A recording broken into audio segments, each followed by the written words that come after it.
watching Project Cardboard. On with the video. Hello everyone and welcome to Project Cardboard. So today I'm finishing this thing that I started. This is part of the playlist Finish What You Started, because I started this a while ago also and I did not finish it. So I'm going to be finishing it today. So all we have to do, we had a lot to do because I just made the bare chassis for it. I didn't really make the wheels or engine or seat belts or anything. It's just bare.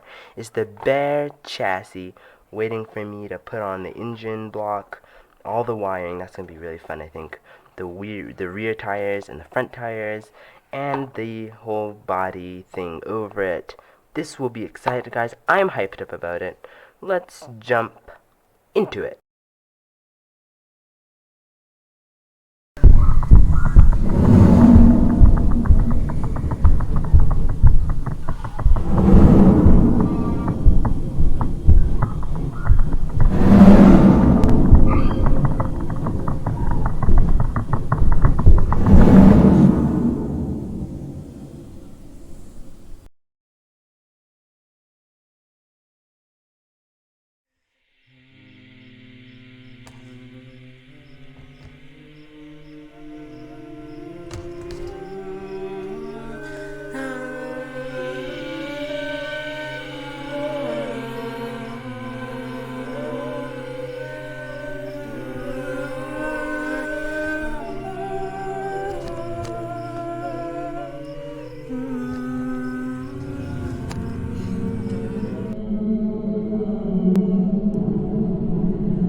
Now we have to do the rims. I'm just gonna cut out a piece, fit it in here, and then draw like some patterns on it and stuff. It should look good.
So this is the finished engine. I put this thing here, I don't know what it's called, and I put the air scoop and some of the wiring, and now to install, we're just gonna drop it right in there, and it pretty much falls right in place, right like that. So I'll just glue that in, make sure it's stable, put the exhaust pipes, and of course we'll wrap up the build doing a few more things. I did try to make the whole body panel thing. That didn't go as quite as I planned. I might try it again, or we'll just leave it like this so we can see all the nice, interesting inner workings of it. But we'll see when this video comes to an end.